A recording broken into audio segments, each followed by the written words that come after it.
All right, so today we're going to get into some links, layout, and mobile. Let's just do a quick exercise, if you would. I've got this little text up here on the board or on the screen here, and I've kind of got a basic layout of the structure of what a website, a backend might look like. Okay, so this is going to be defined as our root element of the web server. Okay, and in there we have an index file, right? So if you guys go pull up your, matsworld.com or whatever, domain name you guys have, or your guys' stuff, or whatever folder, it's going to automatically go look for the index file, right, and pull that up, correct? And so we've got to have that in there, and that's kind of what that means, kind of essentially root. And if we have like a llama.jpg, we could reference that. Now, if we wanted to, let's do this. We'll say we had like an image, we did a source equals, and we were on the index page, right? So I'll say we're currently on the index page, and inside of our page, I want to do like a little image, and I want to display that llama.jpg. Dallin, how do we do that?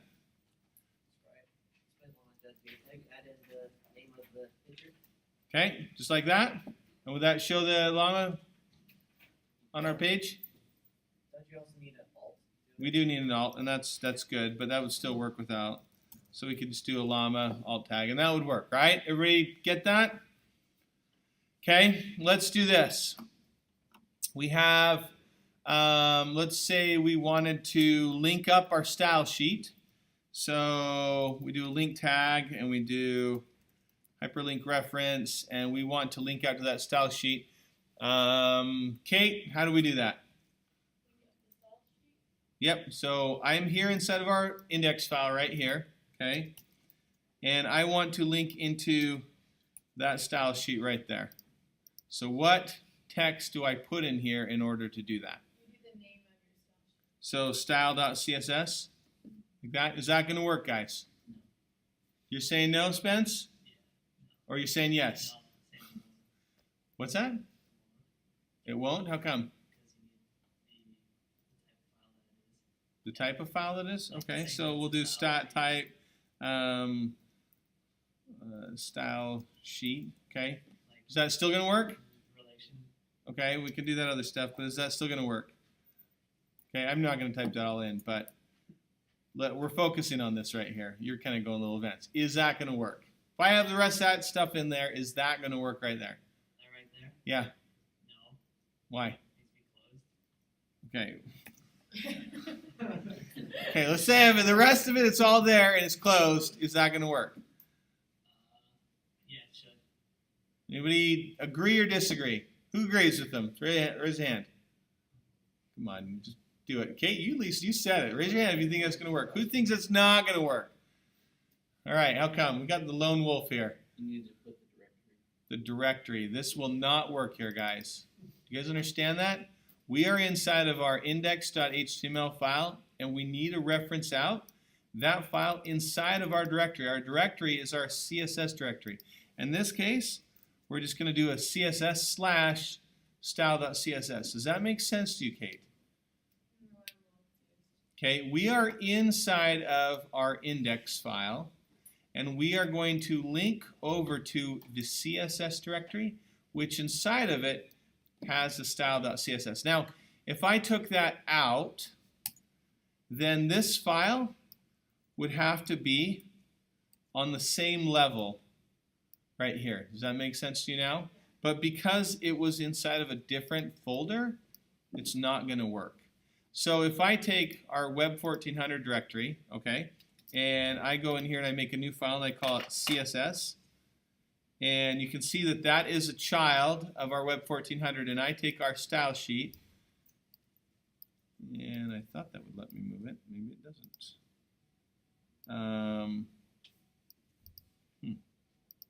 Literally thought I could drag and drop that.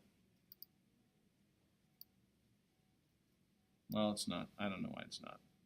So whatever. But if that was in there, oh, I can do it over here. Let's just do that this way. Okay.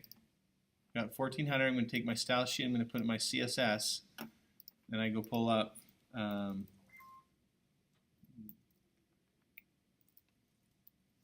Web 1400. That style sheet's no longer working. Does that make sense to you? Because it's in that folder. And I'm going to have to change my HTML to reference the new location where that's not going to work.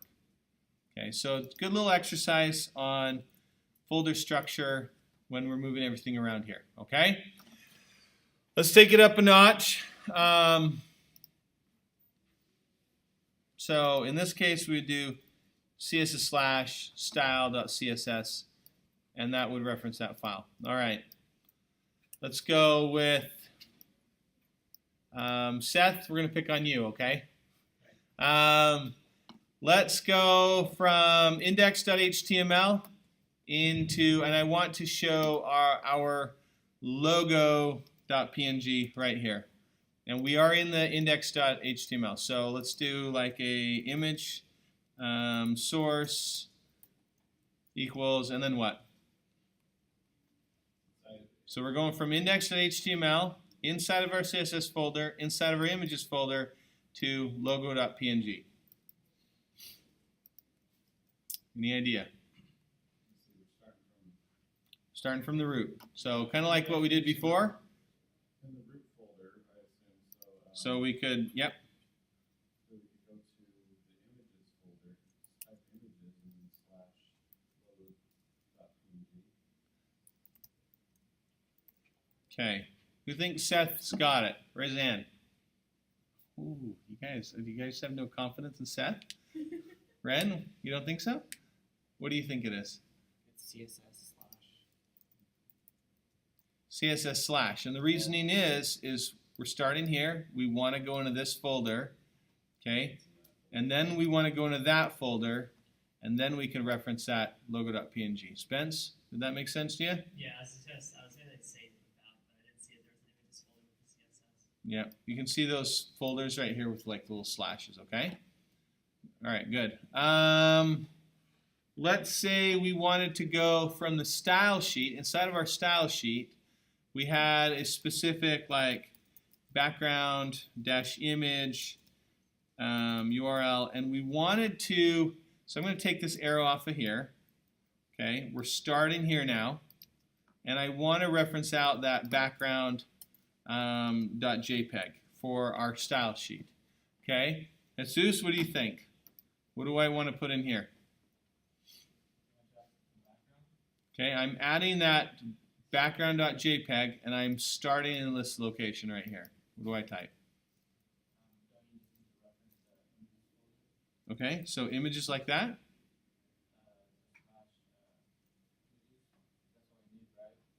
Sorry, slash and then what?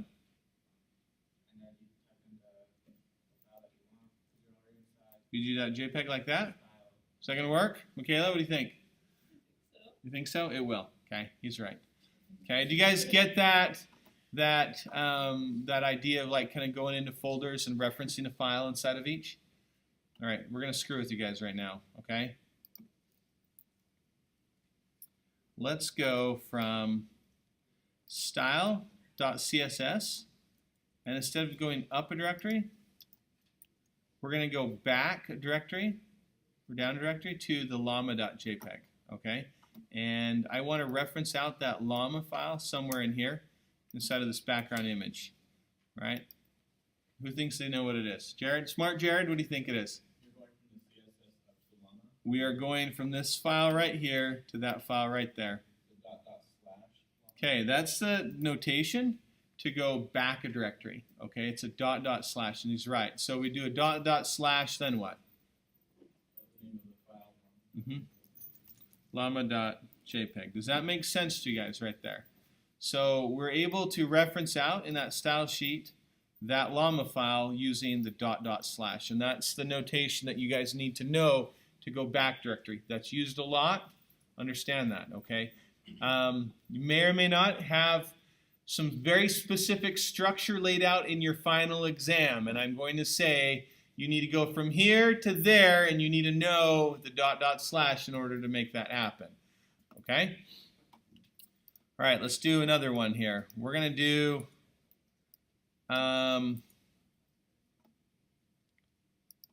images, or sorry, this HTML file right here, and I want to reference out our index there. And I want to just do like an anchor link or something like that.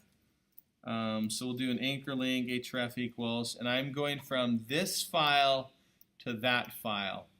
We'll go with Gustavo. What do you think it is?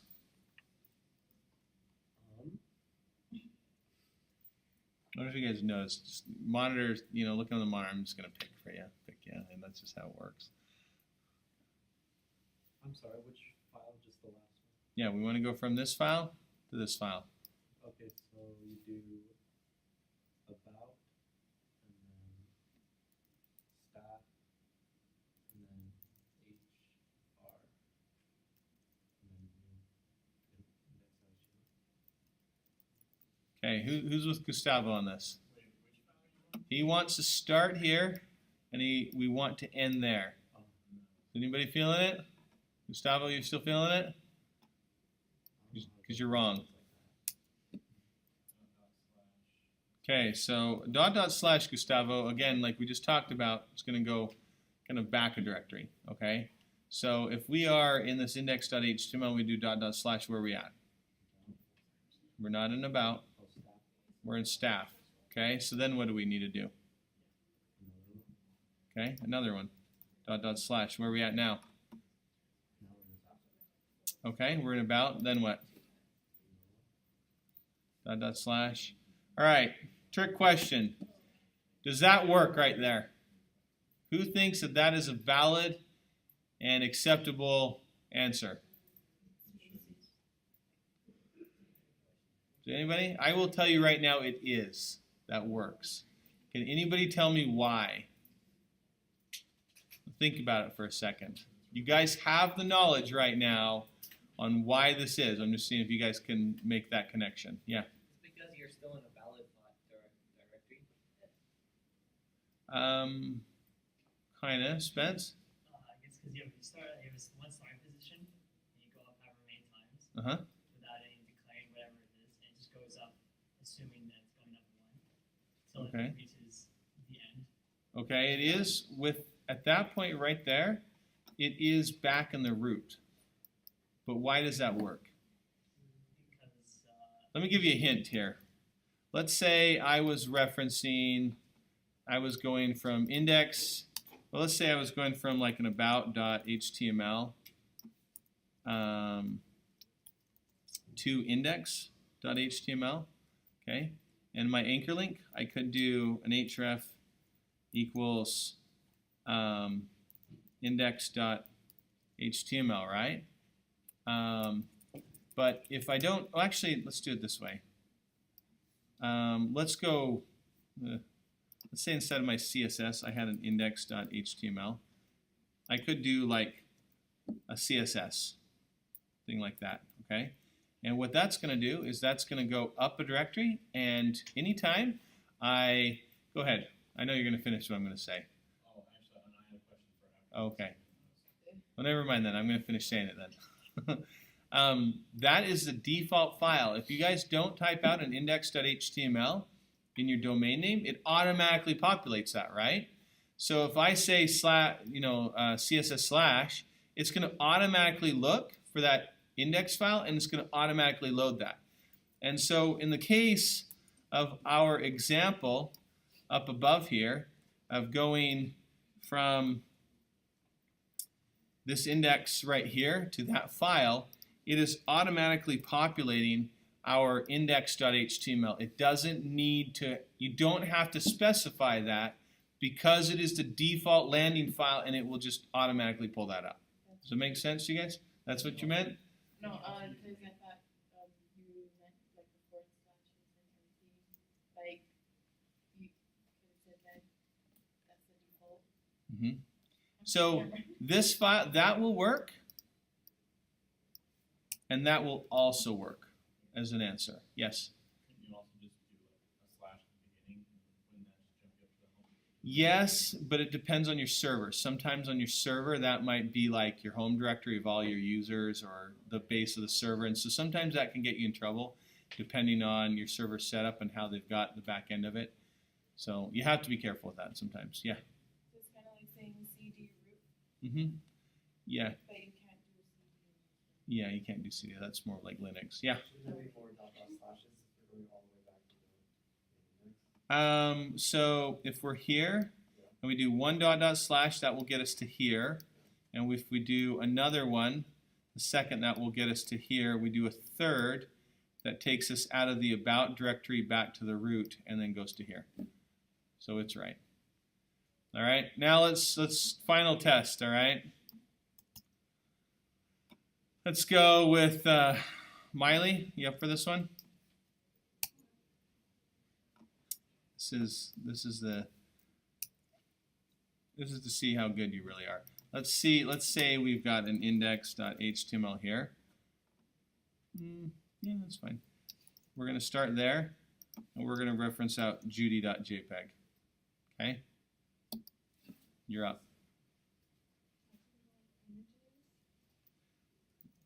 Like that? With slash in front of images, like that? Okay. Anybody want to help her out, Benson? Where do you think she had to start and why? I think you have to start images. So, write out images like that? Okay. Who agrees with Benson? Do we want to start with images? Because we're going here and we're going to end there. So why are you saying go with images, Benson? Should be a .. because we want to go out of images. We want to leave images. Does that make sense to you? Okay. Okay, you want to keep going?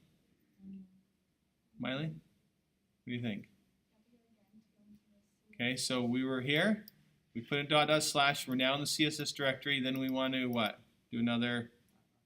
Okay, that brings us back to root. Then what? You want to go to about. Okay, so now we're up in here. Then what? Staff. Good. Then what? Good. Good.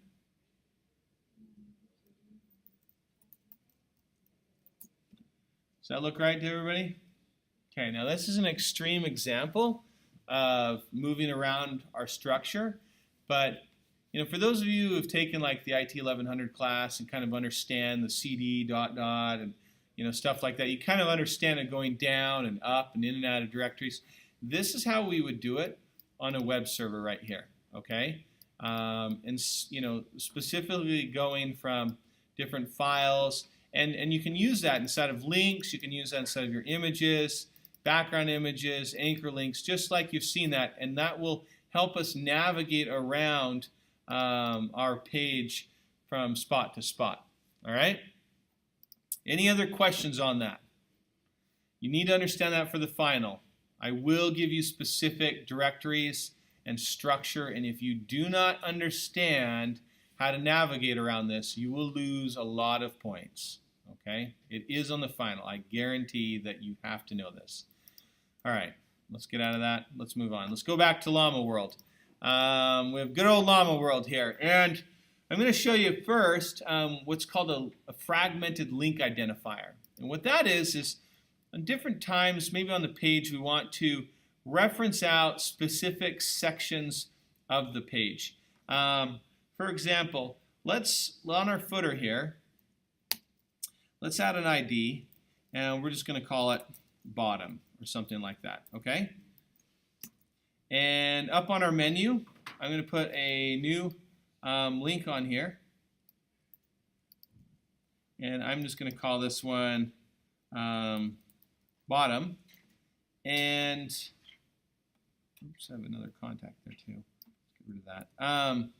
And on this bottom, I'm going to have it so when you click on it, it quickly scrolls down to the bottom of the page. Okay, And right now I just have a hashtag.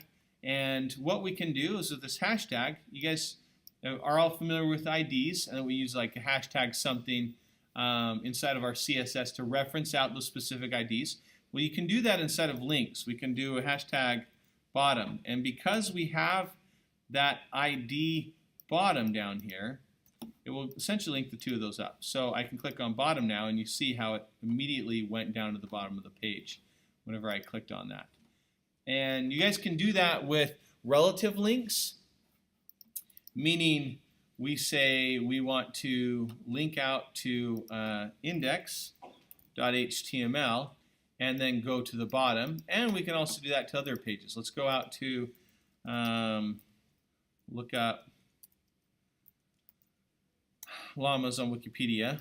And let's say we want to go down to the history of llamas. And I'm going to go inspect that code really quick. And you can see that it has the ID history. And so if I do a hashtag history here, and I grab that little snippet of code, and I replace our relative link out with an absolute link, I can go back to our page, refresh it, and click on bottom. I mean, I should really call it like wiki or something like that now. But you notice that it pulled up the Wikipedia page, the llama, and then looked for the fragmented link identifier history and went down to that section. Does that make sense? Now you often see that with Wikipedia where they might have classification. I click on that and it went down to it. But you see in the URL how it has the hashtag classification. We know now that there is an ID called classification that it's linking exactly to and going to that. And so that's what we call link, fragmented link identifiers.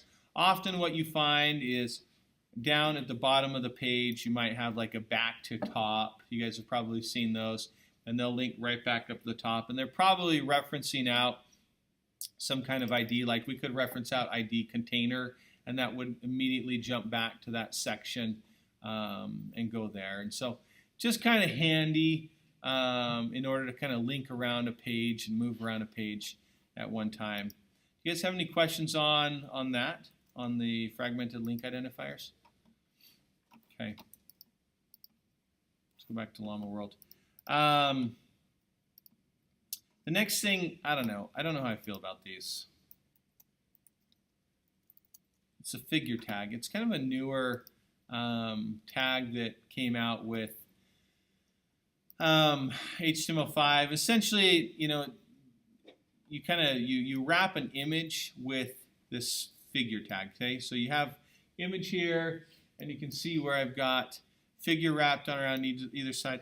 I want you guys thinking about this tag kind of like if you're doing a paper and you had a figure that showed up, maybe as a chart or something like that. Kind of think of it along those lines. And with that, we can use a tag called fig caption. And we'll use fig caption here. And we could write something like beautiful cliffside hike or something like that, and our fig caption there. And you can see how it's kind of pushed that text over a little bit. It's not aligning with everything else, it's aligning with that image. And it does kind of, the figure does kind of push that image over just slightly. So there are some attributes that are given to it. I'm guessing that that's a margin applied with that figure, kind of shoving that over. Again, I don't really use these a lot, but I know the book uses them, and I want you guys kind of thinking more along the lines of like a research paper. That's kind of where they would be used, something along those lines there. There's a lot of other new HTML5, what we call semantic markup or semantic tags. Some other common ones, and you guys have been using these. We've been using header, right? Just like a div tag. We've been using navs. We've been using footers. We've been using main. Some other ones that are out there, you can use a side tag. Think of it like a sidebar often. It doesn't have to be, but kind of supporting stuff there. Section tags, you can see it's a section of a page. You can see article tags. You know, essentially if you're going to have a blog or something, you'll have little article posts in there, different things. You can kind of see some others here. So sections are a section, grouping of content, typically with a heading, so you can associate that with headings. Article tags, you know, read independently from the rest of the website. Forum, blog posts, newspaper articles, think of it like that. Header tags, we are using these right now, but they're going to specify the header of a document. Also could be a header of a container. You can use several headers within a page if you want to. Maybe each section of a page has a different header, and that's acceptable. We have footer tags, bottom of your pages. It can also be bottom of like a section or a container or something like that if you want. So you can have multiple headers if you want to in there. Your navigation. Notice not all links of a document should be inside a nav element. It's intended for the major block of navigation links. So you don't want to be using those like inside of your footers and stuff like that.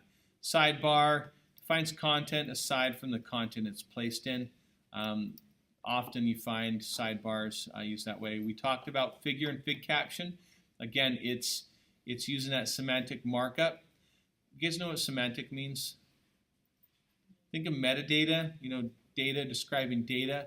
These are descriptive tags that describe what they are. So if we're using an article tag, it's semantic markup because it's describing, you know, the data within.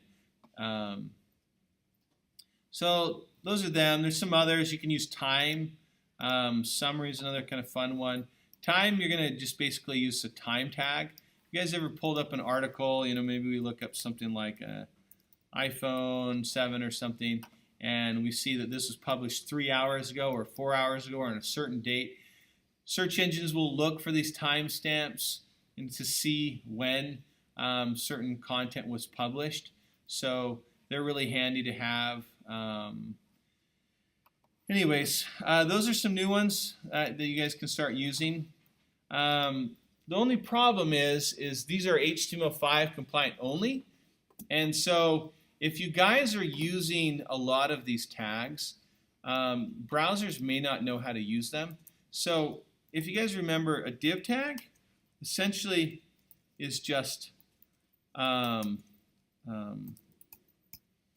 display block, right? You guys remember how div tags span the entire width. They bump the next item down. They're not an inline, okay? And so if I did that, that's fine. A div is going to work like a normal div. But if I change that to say main, and I'm using an older snippet of code or an older browser that doesn't know what that is, all of a sudden I am basically saying anytime you run across the main tag, display it as a block now. And so this is something you can use to help for backwards compatibility. So we could say a nav and our footer and our article, if we're going to use that, and our header and whatever. All of these tags now are going to be displayed as block. And so that piece of code right there is going to help us with backwards compatibility. Now, to be honest with you, today's day, it's probably not that important. Most browsers are going to read HTML5 now, but you're going to still find there's a chunk of browsers out there using XHTML.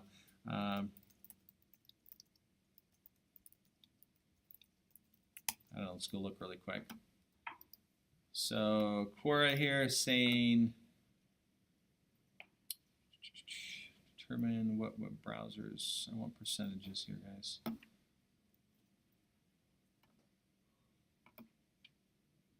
I don't know. As far as January goes, let's see how many. It's taking a while. Let's look at another one. 2013, it was 68%. This still isn't pulling up. There we go. That's 2015.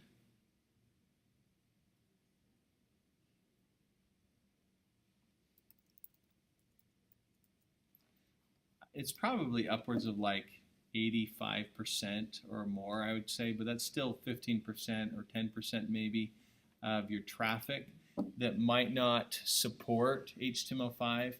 Mostly, I suspect it's older phones that they haven't upgraded their firmware to get a newer browser on them. So you might run into some problems with that. Or grandma's still on Windows XP. Okay, that's my gut feeling on what those might be.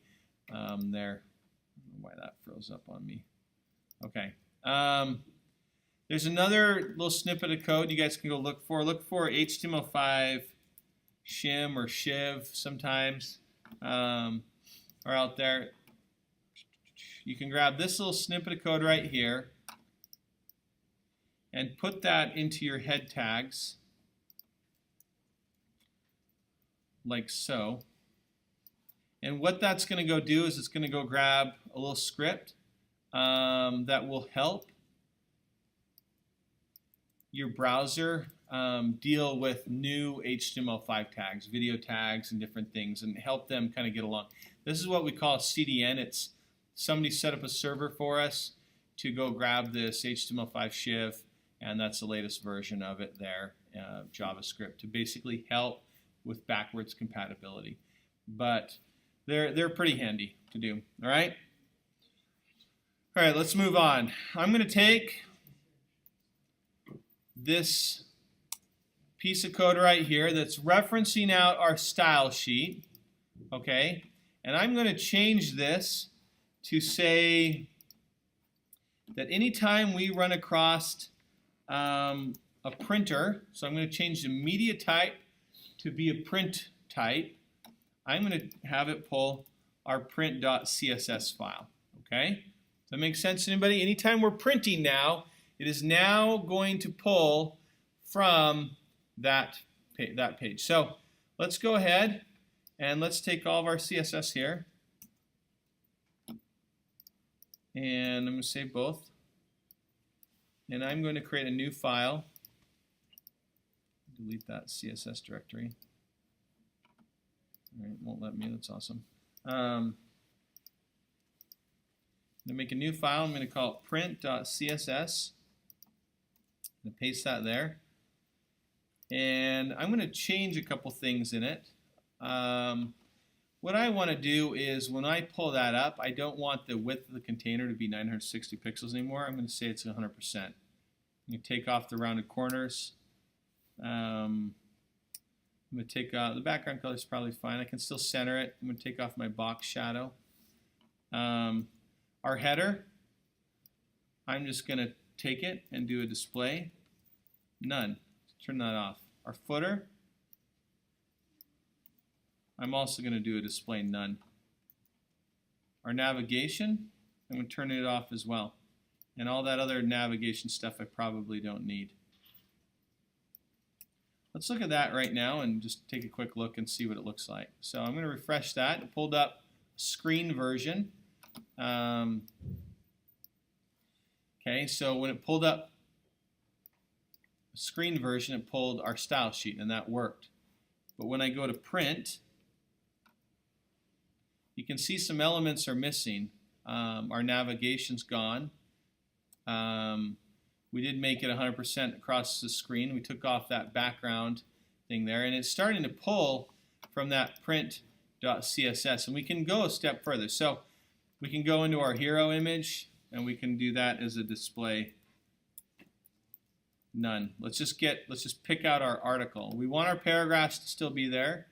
Our H2, I don't even know what we're doing with an H2. Welcome to Llama World. Let's get rid of that. Well, we can do that.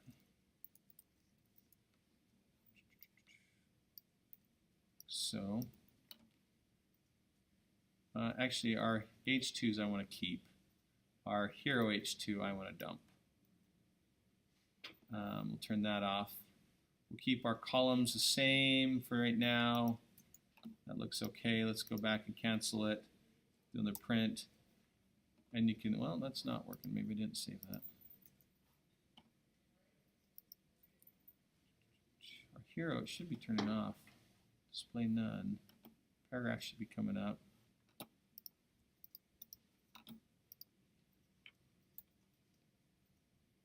Okay, so you guys see that? We just have a little thumbnail and a bunch of columns. Essentially, if you are printing, you can write your own CSS for a print job. Have you guys ever gone to an email and hit print and then it looked a little bit different? Didn't have like the Gmail logo and all the other junk and sidebar stuff. That's essentially what it's doing. It's pulling a new CSS file based on the conditions that you gave it. All right? You guys have any questions with that? Okay. Well, let's a couple other things you can use with that. If you're going to print, sometimes using a point size kind of helps. You can also use something that's called a page break before and after. And what that does is it forces, when you print, it forces a new page on the printer. So I could do something like this H1. Anytime you've seen H1, before the H1 happens, break the page and have it go to a new page. So, I mean, we could implement that into our, I could do it as a paragraph. I probably should do that as a paragraph. So anytime you see a new paragraph, which we've got a bunch of them in there, do a new page. Well, that run. Anyways, it should work. I'm going to read that definition. Always insert a page break before H1 when printing. Anyways, that's kind of how that works. May not have saved that or refreshed that right. So a nice little snippet of code that you guys can use if you want to force those page breaks from time to time. The next thing we want to do, we want to talk about mobile web. Mobile is definitely special, right?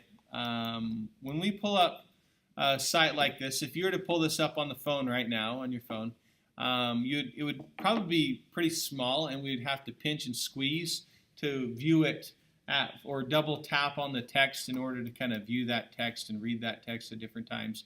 And that can be problematic.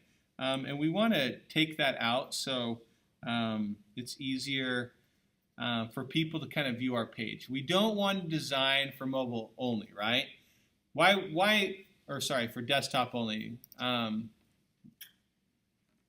guess we can look at mobile versus desktop, and we can look at maybe 2016. Oops.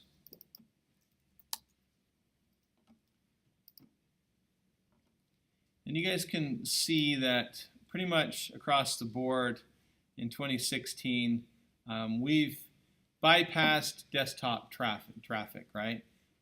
We have more mobile users today than we have,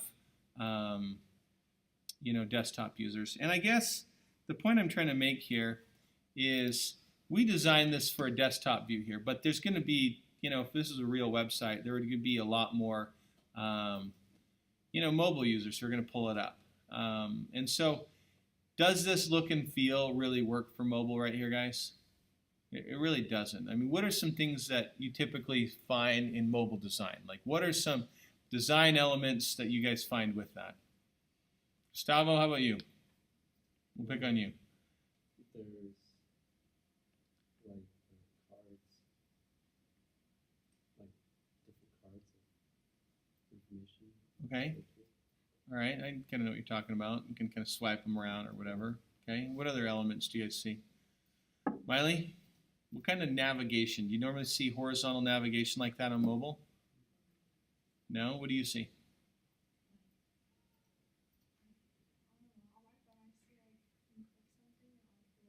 Okay, so you might click like the little hamburger menu. You guys ever seen that 3 lines and it'll kind of drop down and show things?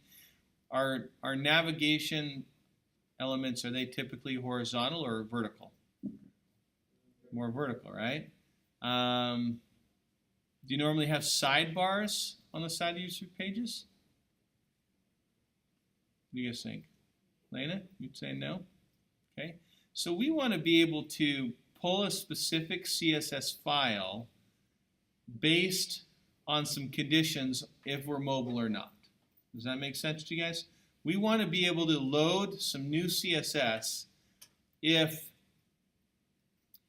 we're mobile. So there's a couple things we need to do in order to do that. Okay, the first thing is we need to be able to tell our browser if we're on a mobile device or not. And the way to do that is using another meta tag. Now we use this meta robots, and there's a bunch of other ones out there, but this one that we're going to learn today is not the robots tag, it's the viewport tag. Right? We're going to use a meta name equals viewport. And the viewport, think of it as the viewport of your browser. Okay, from that pixel down to that pixel. And that's our viewport. And we have different attributes we want to give it. In this case, up above this robots file, it basically says, don't index my file. Don't let Google go through and query and save everything. That's why that's there and why I want that there. But this viewport right here, we want to say, we want to set the width of the viewport. So we're going to say our width is going to equal, the device width. And that might be different for different devices. For my monitor here, that's pretty big. For my cell phone, that's quite a bit smaller.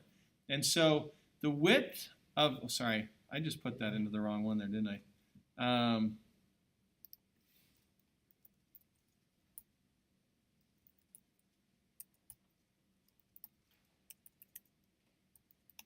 The width of my viewport should equal the device width.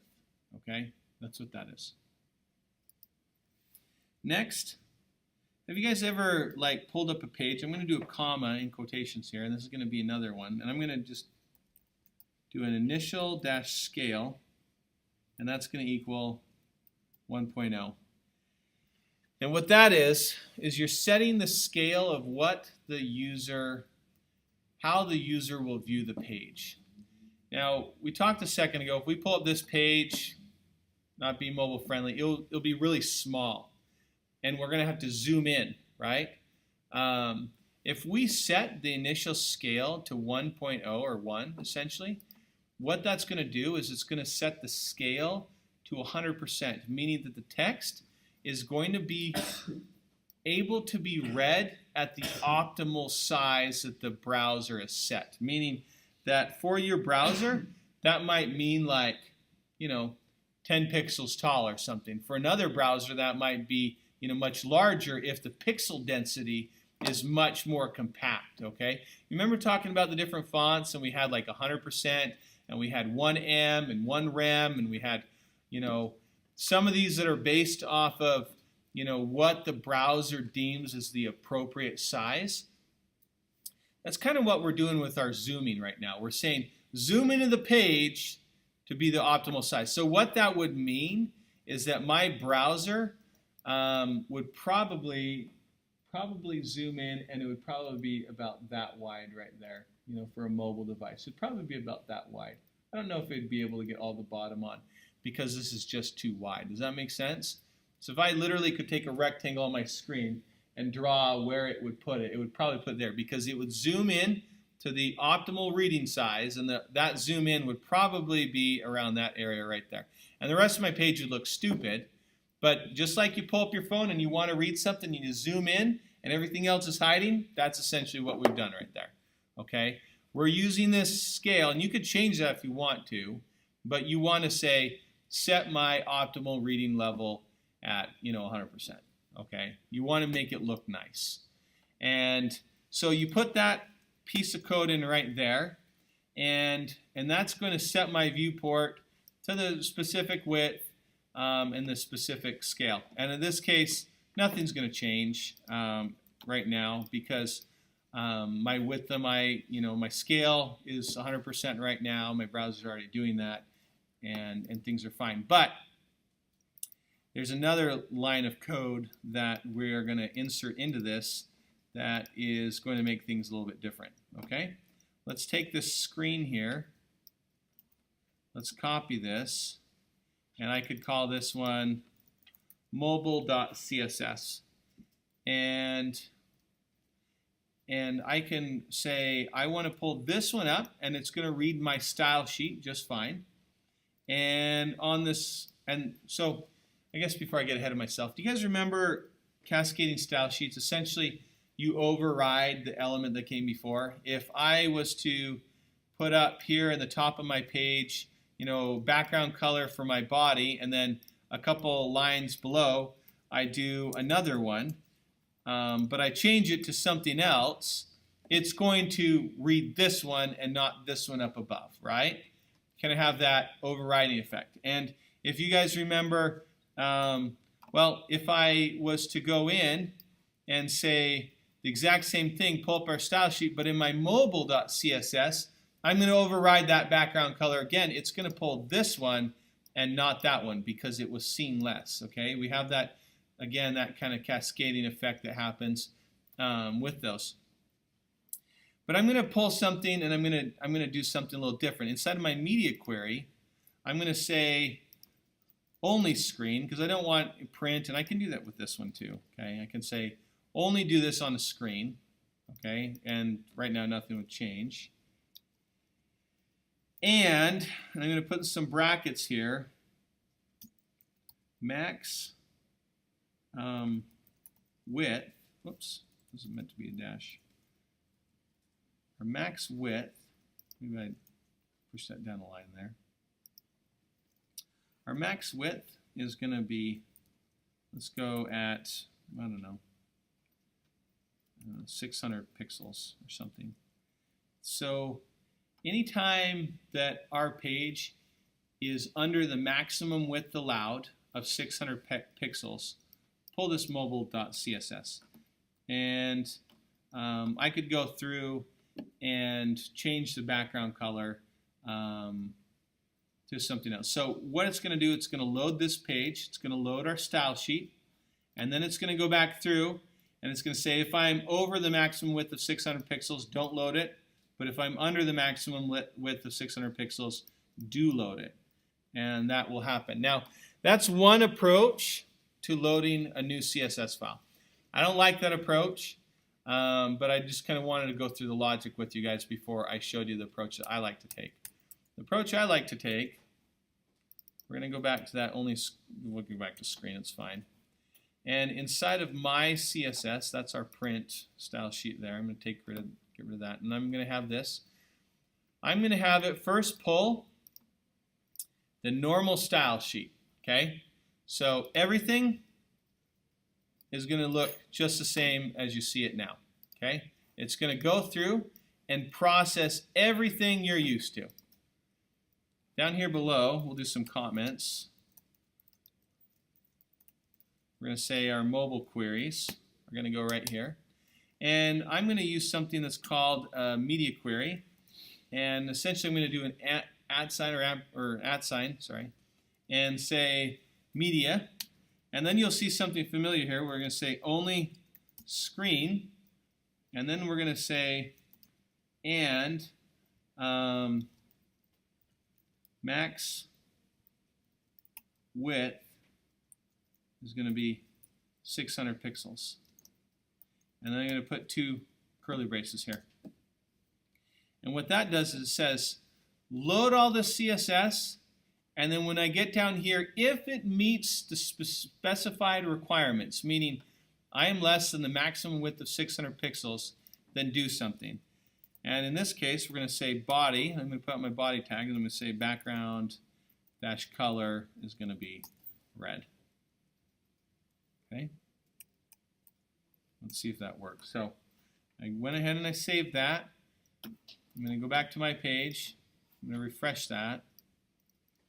And totally didn't work. Why didn't that work? Might want max device width. I didn't think that would work. Maybe it will. No, something's definitely broken here.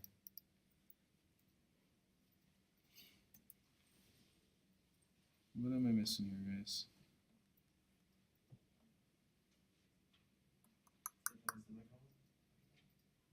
I've got a semicolon here. You don't need a semicolon in your media query unless this is broken here or viewport. think that's right. Meta name viewport content equals width. I wonder if it likes that space there. I've seen that before. Initial scale 1.0. That should do it.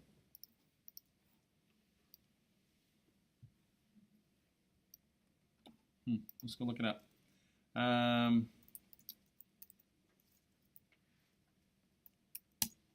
Media queries. So, flip a couple of these. This one's saying media screen. Maybe I'll get rid of the only. I don't think that is going to make a difference, but media screen, and in this case they're saying anything less than,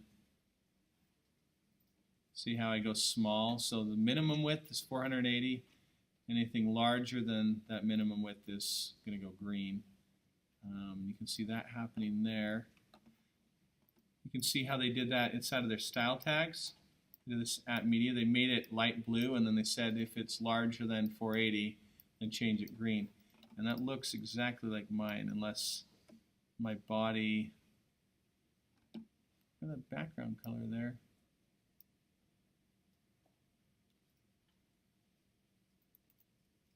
It should be doing it.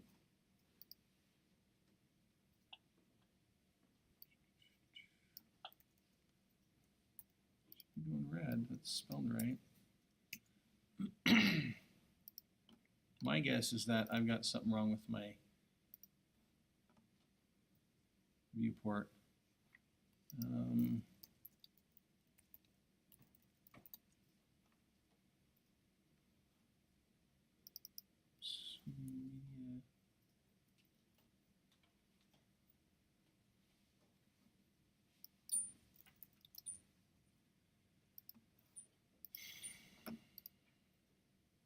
Looks like mine there, doesn't it?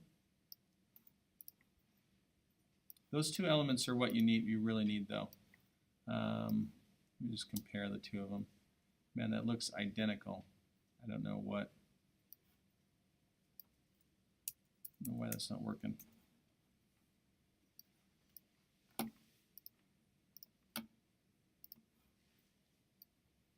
Oh, you know what it is. I know what it is. I know what it is. I'm saying 600 pixels, but my container is at 960. Do you guys make sense of that? My container is larger than my thing. So when I go over here, yeah, there's the red up above. You can see it there. Sorry, it was working the whole time. I just forgot that that was too wide.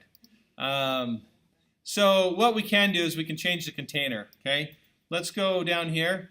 I can do this body red, that's fine.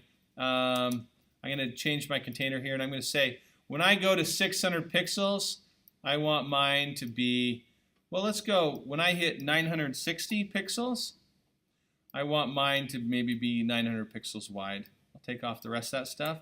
We're only going to change that one element. Refresh that. I'll come down, and the second I hit that, you see how that kind of sucked in a little bit? Okay, maybe I want to say that my container is going to be like 500 pixels wide or something like that. That way it kicks in smaller.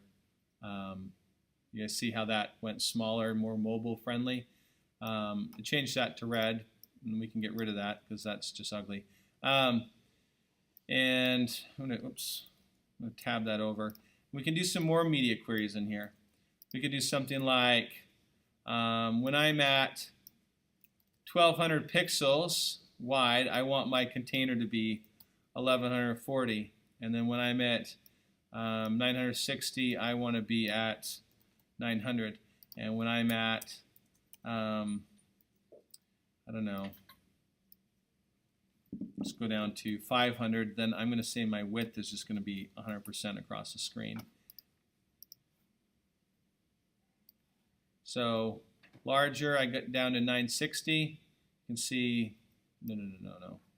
I did that backwards. I want to do these as min.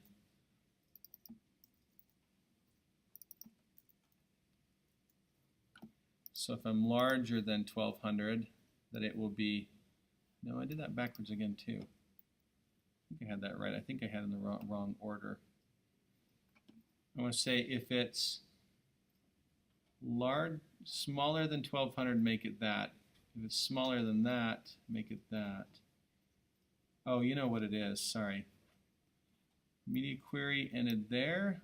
Media query needs to end here. And media query needs to end there. I had my brackets wrong. That's what it is. There we go. So, I don't know if you guys saw those jump sizes. Anyways, essentially what you're going to do is you're going to use these media queries to jump around to different sizes. Right now, let's just focus on one size just for simplicity's sake.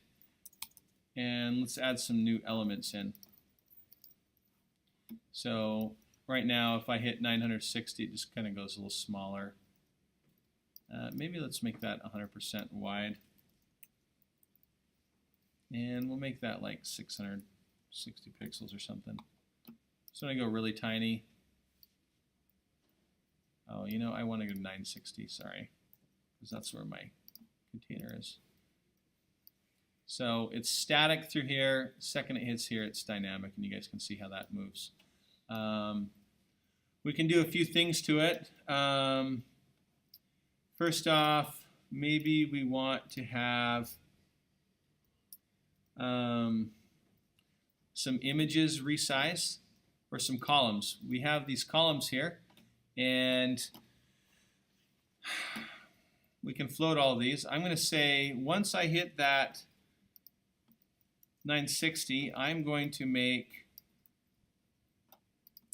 my column 6s go 100% across the screen. Maybe even my 4s. Heck, I can make all of them. Just do all of them. That way, they all go vertical.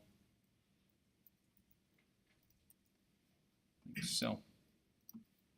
Does that make sense to you guys? So, second I go smaller, all of my columns are going to go vertical. It should. Okay, you guys see how that went? The image dropped down to the bottom, down there, instead of being on the side. And then we can also do another thing to that, is we can add in what's called a mobile image query. And the way we do that is we can make a class, we can call it, I don't know, flexible or something like that. And we can say that our width of our image is going to be 100% across the screen, and our height is going to be automatically determined. And when I go to that llama thumbnail,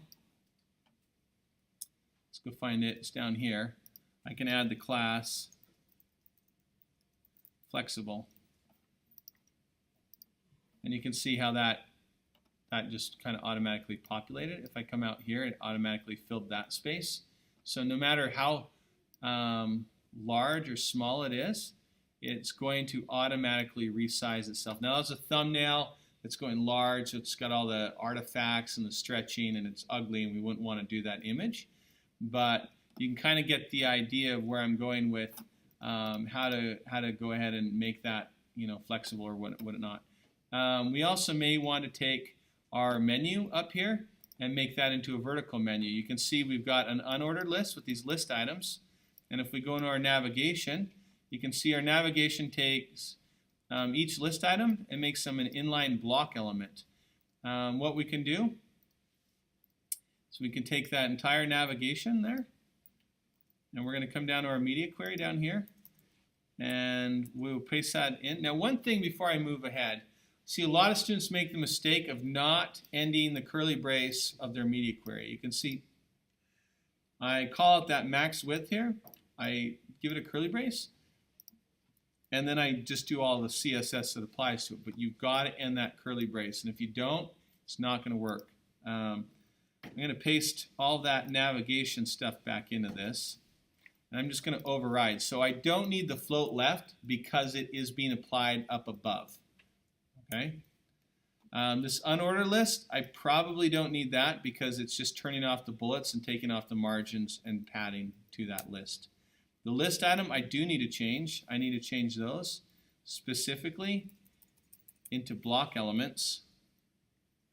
The list items are probably fine as a block, and they've got some padding on there on each of those. And the hover I probably don't need there either. So I'm going to go ahead and save that and refresh that, and you can see how those have all been made vertical now, and that's good. Each list item, maybe we want to say its width is going to be 100% now. Sorry, each list item anchor, we probably want to fill out to those. So we can say our nav ul li anchor link is now going to have a width of 100%. That spacing is probably built on, we could add background colors. Anyways, what we probably want to do is like a pixel line center, something along those lines. Those are centering, but what is it getting its width from? So again, I like to use the inspect element to kind of determine, you know, if you guys are troubleshooting stuff. So my unordered list is not going all the way across the screen. My navigation's not. I'd have to play around with that a little bit to figure out. I think it's based off of the padding right here. Let me change that. Yeah, you can see that width going up. So those are being blocks.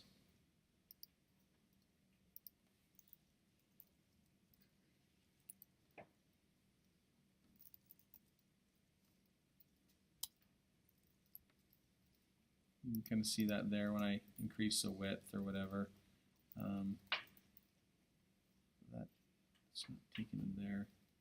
Anyways, we can play with that later. But the point of what I'm trying to show you guys here is, you know, we can flip that navigation to a different look and feel based on, you know, these media queries. And that's essentially what your homework's going to have you guys do, is go through and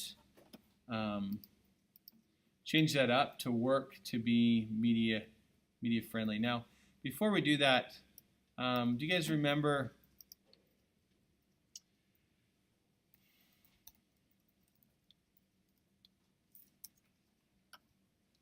this little site right here? You guys remember the difference between adaptive and responsive? You guys remember seeing this? We have static, which is not going to change ever.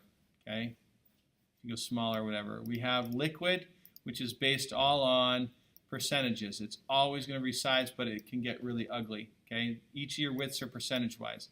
We have adaptive, which is kind of static, but once you hit those breakpoints, they just resize. That's essentially what I was showing you guys just barely. Okay, that's an adaptive. And then you have responsive, which is percentage widths on these elements, but also different media breakpoints. You can see that that one, the sidebar is being flipped down to the bottom underneath it. And you can see that on a lot of websites. The example I often give is Engadget, where right here we have a 3-column layout. The second I start pushing in and hit that add, we go to a 2-column layout, and you can see those kind of going down below there. And when I come in farther, it goes into kind of a 1 here and a double there, and even smaller 1 on each of those. And again, the way you do that is all through those media queries as you're placing them throughout your page. So common pitfalls for you guys are making sure that you have your curly braces ended at the right place, that you're overriding older CSS appropriately. In this assignment, you guys are going to go through and create 3 sizes. You're going to create one for phone, tablet, and desktop. You're going to go desktop down, meaning you already have created your desktop, and then you kind of resize them and take away elements or make them smaller as you go down. Typically out in the real world, you want to start mobile first and grow, rather because we have more users on mobile, you want to create that best experience first. But you can kind of see what those need to look like. These need to look like exactly these. You see that these have little lines underneath them. They're centered. You can see how this navigation flipped from the side column up above on this one, and then went into this drop down below. Make sure they look just like these when you guys are going through. You can see that backward support. You can see the media query here. Yes, Seth? Does the smartphone media query modify the tablet one? So it overrides it. So some of the CSS that you use for this one will, okay, so you have a desktop. Okay, you got to think of it like this. You're going to have a desktop, and then you're going to go down and you're going to do a media query for your tablet, and then you're going to do a media query for your other one. And there will be small pieces of code that will override the code from before. So in this case, you're going to override the sidebar code and say, don't float it to the side, but allow it to just act as a block element and go across. Instead of each of these being block going down, make each list item inline. And then this one will say override the list items from being inline going across to being block and go down, but the whole item, the navigation will no longer be floated as a sidebar. And so there's that overriding effect. And another big problem I see students run into is just that. The order of media queries matter, okay? You've got to have desktop above, then a tablet, then a mobile. Because if you go mobile, then a tablet, you've got those flipped and your tablet's not going to look correct, okay? Does that make sense?